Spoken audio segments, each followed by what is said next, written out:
Bus ಎಲ್ಲರಿಗೂ ನಮಸ್ಕಾರ. Welcome back to saga stories. ಮಗ IPL ಅಂತೂ ಮುಕ್ತಾಯ ಆಗಿದೆ. IPL 2025ಗೆ ತಯಾರಿ ಸ್ಟಾರ್ಟ್ ಮಾಡ್ಕೊಬೇಕು ನಮ್ಮ RCB. ಇಲ್ಲಿಂದ ಏನು ಗುರು ಇವಾಗ ತಾನೇ ಮುಗಿದಿದೆ, ಇವಾಗ ಸ್ಟಾರ್ಟ್ ಮಾಡ್ಕೊಂಡ್ಬಿಡ್ಬೇಕಾ ತಯಾರಿನ ಅಂದರೆ ಹೌದು, ಒಂಥರ ತಯಾರಿ ಸ್ಟಾರ್ಟ್ ಮಾಡ್ಕೊಬೇಕು. ಯಾಕಂದರೆ ವರ್ಷ ಇಡೀ ಪ್ರೋಸೆಸ್ ನಡೆದ್ರೇ ಇದು ಕ್ಲಿಕ್ ಆಗೋದು. ಇಲ್ಲ ಅಂತಂದರೆ ಏನು ಗುರು ಇದು ಯೋಚನೆ ಮಾಡ್ಕೊಂಡು ಕೂತ್ಕೋಬೇಕು, ಯಾರು ರಿಟೈನ್ ಮಾಡ್ಕೋಬೇಕು, ಯಾರು ರಿಲೀಸ್ ಮಾಡಬೇಕು ಅಂತ ವರ್ಷ ಫುಲ್ಲು ಯೋಚನೆ ಮಾಡಬೇಕಾ ಅಂತ ಕೇಳಿದ್ರೆ ಹಂಗಲ್ಲ. ಇವಾಗೆಲ್ಲ ಸ್ಕೌಟಿಂಗ್ ಏನಿದೆ, ನಮ್ಮದು ಸ್ಕೌಟಿಂಗ್ ಟೀಮ್ ಎಲ್ಲ ಏನಿದೆ, ಸೊ ಅವರೆಲ್ಲ ಒಂದು ಸ್ವಲ್ಪ ಬ್ಯಾಕೆಂಡಲ್ಲಿ ಪ್ರೋಸೆಸ್ನ ಸ್ಟಾರ್ಟ್ ಮಾಡ್ಕೊಂಡಿರಬೇಕು.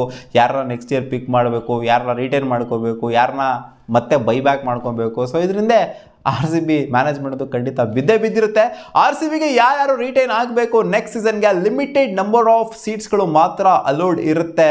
ಲಿಮಿಟೆಡ್ ಪ್ಲೇಸ್ಗಳ ಮಾತ್ರ ರಿಟೈನ್ ಮಾಡ್ಕೊಳ್ಳೋದಕ್ಕಾಗೋದು. ಲಾಸ್ಟ್ 2 ಸೀಸನ್ ಥರ ಅಲ್ಲ, ಲಾಸ್ಟ್ 2 ಸೀಸನ್ ಆದರೆ ಮಿನಿ ಆಕ್ಷನ್ ಆಗಿತ್ತು, ಬರ್ತಾ ಇರೋದು ಮೆಗಾ ಆಕ್ಷನು, ಎಲ್ಲ ಶಫಲ್ ಆಗೋಗ್ಬಿಡ್ತಾರೆ. ಇವಾಗ ಆ್ಯಕ್ಚುಲಿ 8 ಜನ ರಿಟೈನ್ ಮಾಡ್ಕೊಬೇಕು ಅನ್ನೋ ಥರ ಒಂದು ಡಿಮ್ಯಾಂಡ್ನ ಫ್ರಾಂಚೈಸಿಗಳೆಲ್ಲ ಇಟ್ಟಿದ್ರು. ಇನ್ನು ಕೆಲವು ಫ್ರಾಂಚೈಸಿಗಳು ಕೇವಲ ಒಬ್ಬರು ಮಾತ್ರ ರಿಟೈನ್ ಮಾಡ್ಕೊಳ್ಳೋ ಪರ್ಮಿಷನ್ ಕೊಡಿ, ಎಲ್ಲರನ್ನೂ ಕೂಡ ಶಫಲ್ ಮಾಡಬೇಕು ಅನ್ನೋ ಥರ ಡಿಮ್ಯಾಂಡ್ನ ಇಟ್ಟಿದ್ದಾರೆ. ಅಂದರೆ ಟಾಪ್ ಆಫ್ ದ ಟೇಬಲ್ ಇರೋರೆಲ್ಲ ನಮ್ಗೆ ಇದೇ ಇರಲಿ ಅನ್ನೋ ಥರ ಯೋಚನೆ ಮಾಡ್ತಾರೆ. ಅಂದರೆ ಪ್ಲೇ ಆಫ್ಸಿಗೆ ಕ್ವಾಲಿಫೈ ಆಗಿರೋಲ್ಲ ಇದೇ ಇರಲಿ ಅನ್ನೋ ಥರ ಯೋಚನೆ ಮಾಡ್ತಾರೆ.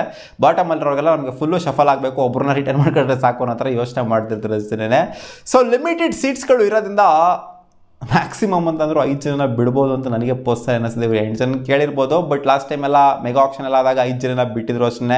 ಇನ್ಫ್ಯಾಕ್ಟ್ ಲಾಸ್ಟ್ ಟೈಮು 2 ಹೊಸ ಟೀಮ್ ಬೇರೆ LSC ಮತ್ತು GT ಬಂದಿದ್ದರಿಂದ ಇದು ಕೂಡ ಕಾರ್ಡ್ ಕೂಡ ಇರಲಿಲ್ಲ, RTM ಕಾರ್ಡ್ ಕೂಡ, ರೈಟ್ ಟು ಮ್ಯಾಚ್ ಕಾರ್ಡ್ ಕೂಡ ಇರಲಿಲ್ಲ. ಸೊ ಈ ಟೈಮು ನನ್ನ ಪ್ರಕಾರ ರೈಟ್ ಟು ಮ್ಯಾಚ್ ಕಾರ್ಡ್ ಇರುತ್ತೆ, ಅಲೌಡ್ ಇರುತ್ತೆ ಅಂತ ಅನ್ಕೊಂಡಿದ್ದೀನಿ. ಯಾಕಂದರೆ ಯಾವುದೇ ಹೊಸ ಫ್ರಾಂಚೈಸ್ ಬರ್ತಾ ಇಲ್ಲ. ಲಾಸ್ಟ್ ಟೈಮ್ ಮೆಗಾ ಆಕ್ಷನ್ ತಗೊಂಡು ನೋಡಿದ್ರೆ 5 ಜನ ಮ್ಯಾಕ್ಸಿಮಮ್ ರಿಟೈನ್ ಮಾಡ್ಕೋಬೋದಾಗಿತ್ತು. ಸೊ ಆ ರೂಲ್ಸ್ ಪ್ರಕಾರನೇ ಪ್ರಿಫರೆನ್ಸ್ ಕೊಟ್ಬಿಟ್ಟಿರ್ತಾರೆ ಫಸ್ಟ್ ರಿಟೈನ್ ಆದವ್ರಿಗೆ. ಅಂದರೆ ಫಸ್ಟ್ ಪ್ರಿಫರೆನ್ಸಲ್ಲಿ ರಿಟೈನ್ ಆದವ್ರಿಗೆ ಇಷ್ಟು ಕೊಡಬೇಕು, ಅಷ್ಟು ಕೊಡಬೇಕು ಅಂತ.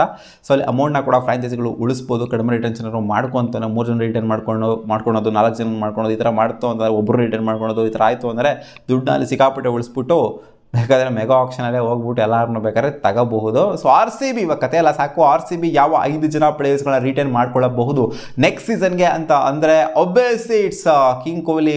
ಇದು ಅನ್ಡೌಟೆಡ್ಲಿ ಇದೊಂಥರ ಏನು ಹೇಳಂಗೇನೆ ಇಲ್ಲ, ಇದೊಂಥರ ಸ್ಟ್ಯಾಂಪ್ ಹೊಡೆದು ಸೀಲ್ ಹೊಡೆದು ಕಳಿಸ್ತಾ ಇರಬೇಕು ಅಷ್ಟೇ. ಇವಾಗಲೇ ರಿಟೈನ್ ಆಗೋಗ್ಬಿಟ್ಟಿದೆ ಅಂತಲೇ ಅರ್ಥ. ಅದು ವಿರಾಟ್ ಕೊಹ್ಲಿ 100% ರಿಟೈನ್ ಆಗ್ತಾರೆ. 17 ವರ್ಷ ಆಡಿದ್ರೆ ರಿಟೈನ್ ಆಗೋದಿಲ್ಲ ಅವರು, ಅವ್ರ ಕ್ಯಾರಿಯರ್ ಎಂಡ್ ಆಗೋವರೆಗೂ ರಿಟೈನ್ ಆಗ್ತಾನೇ ಇರ್ತಾರೆ.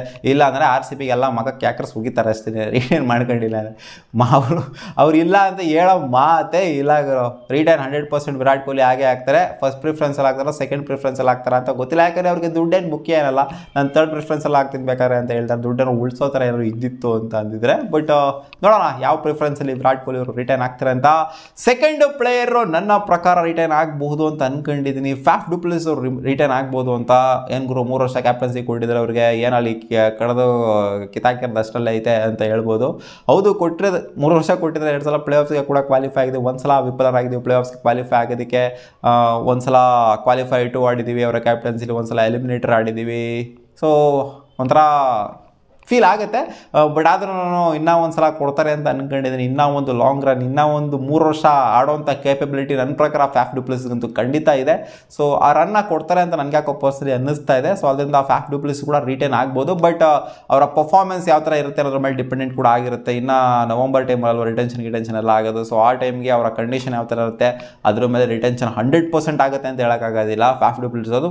ಬಟ್ ಇವಾಗ ಸದ್ಯದ ಮಟ್ಟಿಗೆ ನಾನು ಸ್ವಲ್ಪ ಮುಂದೆ ಹಿಡಿದೀನಿ. ಫ್ಯಾಫ್ ಡು ಪ್ಲೆಸಿಸ್ ಅವರು ಇಲ್ಲ ಪರವಾಗಿಲ್ಲ, ಕ್ಯಾಪ್ಟನ್ಸಿ ಪರವಾಗಿಲ್ಲ, ಒಂದು ರೇಂಜಿಗೆ ಮಾಡಿದರೆ.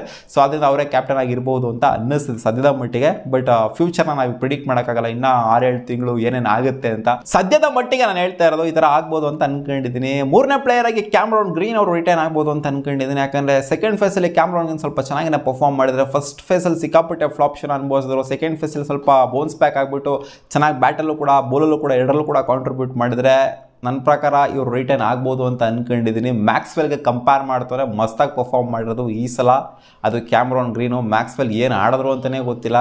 ಅತಿ ಫ್ಲಾಪ್ ಆದಂಥ ಪ್ಲೇಯರು RCB ಯಾರು ಇದ್ದಾರೆ ಅಂತ ಅಂದರೆ ಆಡಿರೋರಲ್ಲಿ ಜಾಸ್ತಿ ನಂಬರ್ ಆಫ್ ಮ್ಯಾಚಸ್ನ ಆಡಿ ಫ್ಲಾಪ್ ಶೋ ಅನುಭವಿಸಿರುವಂಥ ಪ್ಲೇಯರು, ವರ್ಸ್ಟ್ ಪರ್ಫಾರ್ಮೆನ್ಸ್ ಕೊಟ್ಟಿರುವಂಥ ಪ್ಲೇಯರ್ ಯಾರು ಅನ್ನೋದು ಮ್ಯಾಕ್ಸ್ವೆಲ್ ನೈಸಿದನು. ಸೊ ರಿಟೈನ್ ಆಗೋದು ಡೌಟು. ಬಟ್ ಬೈಬ್ಯಾಕ್ ಆದರೂ ಕೂಡ ಆಶ್ಚರ್ಯ ಪಡುವಂಥದ್ದೆಲ್ಲ ಏನಿಲ್ಲ. ನೋಡೋಣ ರಿಟೈನ್ ಆಗ್ತಾರೋ ರಿಟೈನ್ ಆಗೋದಿಲ್ಲ ಅಂತ. ನಂಬರ್ 4 ಪ್ಲೇಯರ್ ನನ್ನ ಪ್ರಕಾರ ಸಿರಾಜ್ ಭಯ್ಯ ರಿಟೈನ್ ಆಗ್ಬೋದು ಅಂತ ಅನ್ಕೊಂಡಿದ್ದೀನಿ. ಯಾಕಂದರೆ RCB last season mega auction ಟೈಮಲ್ಲೂ ಕೂಡ ಸಿರಾಜ್ ಭಯ್ಯನ ರಿಟೈನ್ ಮಾಡಿತ್ತು, ಚಾಲ್ನೆಲ್ಲ ಬಿಟ್ಟು ಸಿರಾಜ್ ಭಯ್ಯನ ರಿಟೈನ್ ಮಾಡ್ಕೊಂಡಿತ್ತು. ಸೊ ಆದ್ದರಿಂದ ರಿಟೈನ್ ಮತ್ತೆ ಆಗಬಹುದು ಸಿರಾಜ್ ಭಯ್ಯ ಅಂತ ನನಗೆ ಅನ್ನಿಸ್ತಾ ಇದೆ. ಪರ್ಫಾರ್ಮೆನ್ಸ್ ಅಂತ ಹಾವಳಿ ಪರ್ಫಾರ್ಮೆನ್ಸ್ ಏನಿಲ್ಲ ಅಂತಂದ್ರೂ ಕೂಡ ಸಿರಾಜ್ ಅಣ್ಣನ ರಿಟೈನ್ ಮಾಡ್ಕೊಂತಾರೆ RCB. And fifth player Rajat ಪತಿದಾರ್ನ ರಿಟೈನ್ ಮಾಡ್ಕೊಬೇಕು ಅಷ್ಟೇನೆ. ಹೌದು, ಸ್ಟಾರ್ಟಿಂಗ್ ಫೇಸಲ್ಲಿ ಚೆನ್ನಾಗಿ ಪರ್ಫಾರ್ಮ್ ಮಾಡಿಲ್ಲ, ಬಟ್ ಸೆಕೆಂಡ್ ಫೇಸಲ್ಲಿ ಏನು ಪರ್ಫಾರ್ಮ್ ಮಾಡಿದ್ರು ಇವರು. ಫಸ್ಟ್ ಒಂದು 3-4 ಮ್ಯಾಚ್ ಒಂದು ಸ್ವಲ್ಪ ಆಫ್ ಕಲರ್ ಆಗಿ ಕಾಣಿಸ್ಕೊಂಡ್ರು. ಅದಾದಮೇಲೆ ಯಾವ ಥರ ಕನ್ಸಿಸ್ಟೆಂಟ್ ಆಗಿ ಇವರ ಬ್ಯಾಟಿಂದ 50s ಬಂತು.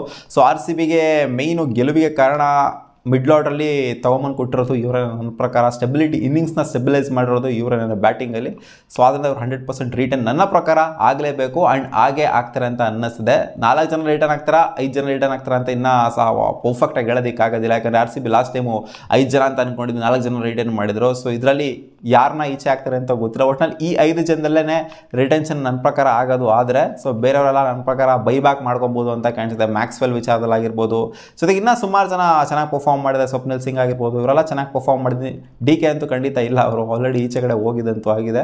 ಸೊ ಅದಷ್ಟು ಒಂದು ಅಮೌಂಟ್ ಅಂತೂ ಖಂಡಿತ ಉಳಿಯುತ್ತೆ RCBಗೆ. ಸೊ ನೋಡೋಣ ಏನೇನಾಗುತ್ತೆ ಅಂತ. ಸೊ ನನ್ನ ಪಿಕ್ಸು ಇಷ್ಟು. ಯಾರು ರಿಟೈನ್ ಆಗ್ಬೋದು ಅಂತಂದರೆ Virat Kohli, Faf du Plessis, Rajat Patidar, Cameron Green and Siraj ಭಯ್ಯ, ಈ 5 ಜನ ರಿಟರ್ನ್ ಆಗ್ಬೋದು ಅಂತ ಅಂದ್ಕೊಂಡಿದ್ದೀನಿ. ನೀವು ಆ 5 ಜನ ಯಾರು ಅಂತ ಕಾಮೆಂಟಲ್ಲಿ ಹಾಕಿ. ಬುವಾ.